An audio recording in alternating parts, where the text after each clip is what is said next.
মানে এমন এমন জায়গায় মারে, কিন্তু দেখার মতো কোনো কেউ আছে? একটা মেয়ে মানুষ মানে কি পদ্ধতি আছে না আছে, সবসময় মন মেজাজ ভালো থাকে কি না থাকে, খালি ফোন দেওয়ার সাথে কি খারাপ কথাটা বলতে হয়?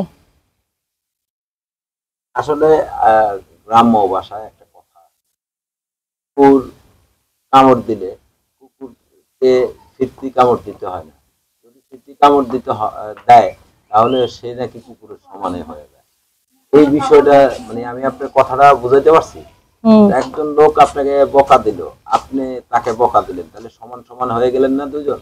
হ্যাঁ, অবশ্যই সমান সমান হয়ে গেছে।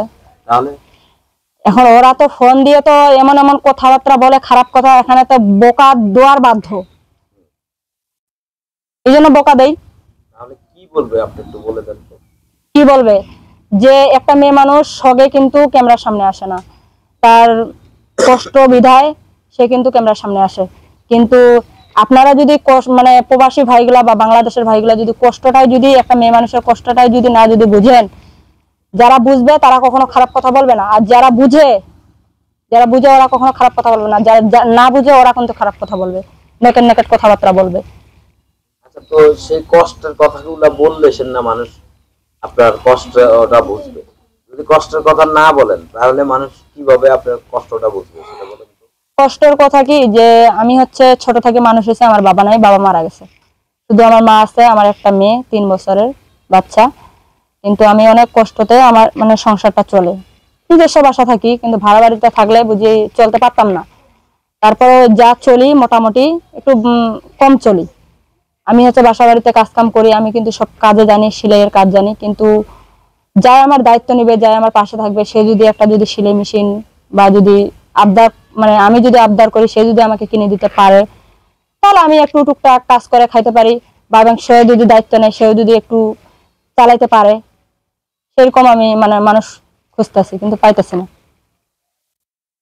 আসলে এই যে ছোটবেলা বাবা মারা গেছে, অন্যের কাছে মানুষ হয়েছে, সবই বুঝলাম।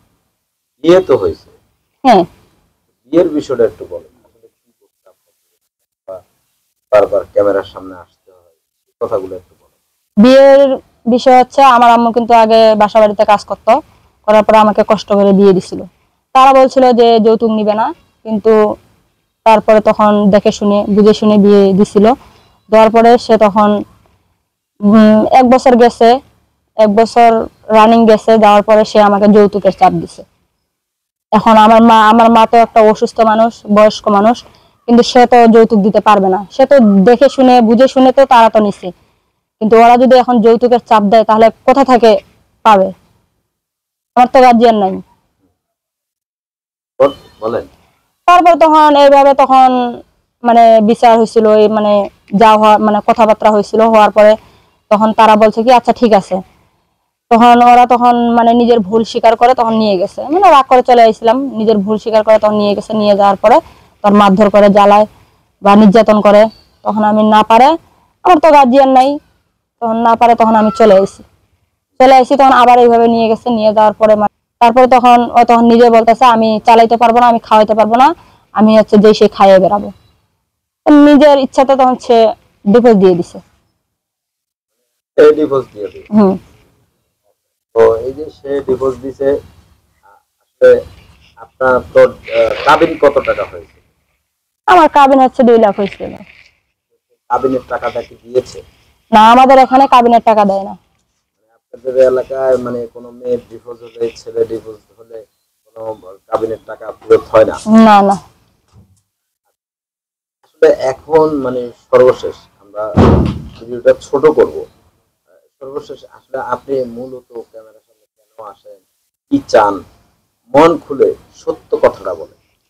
আমি মন খুলে বলতাছি যে আমি তো বললামই যে আমি কাজ জানি, মানে সেলাই মেশিনের কাজ জানি। আর সে আমাকে যা দায়িত্ব নিতে পারবে, যা পাশে থাকতে পারবে, আমার একটা বাচ্চা আছে, আমার বাচ্চারও তো বাবা নাই, সেও তো কষ্টতে মানুষ হয়েছে। এবং মানে যাই আমার দায়িত্ব নেবে, সে যদি আমার বাচ্চাটাকে নিজের মতো যদি সে যদি দায়িত্ব নিতে পারে বা গ্রহণ করতে পারে, তাহলে অবশ্যই ইনশাল্লাহ কথাবার্তা বলবো।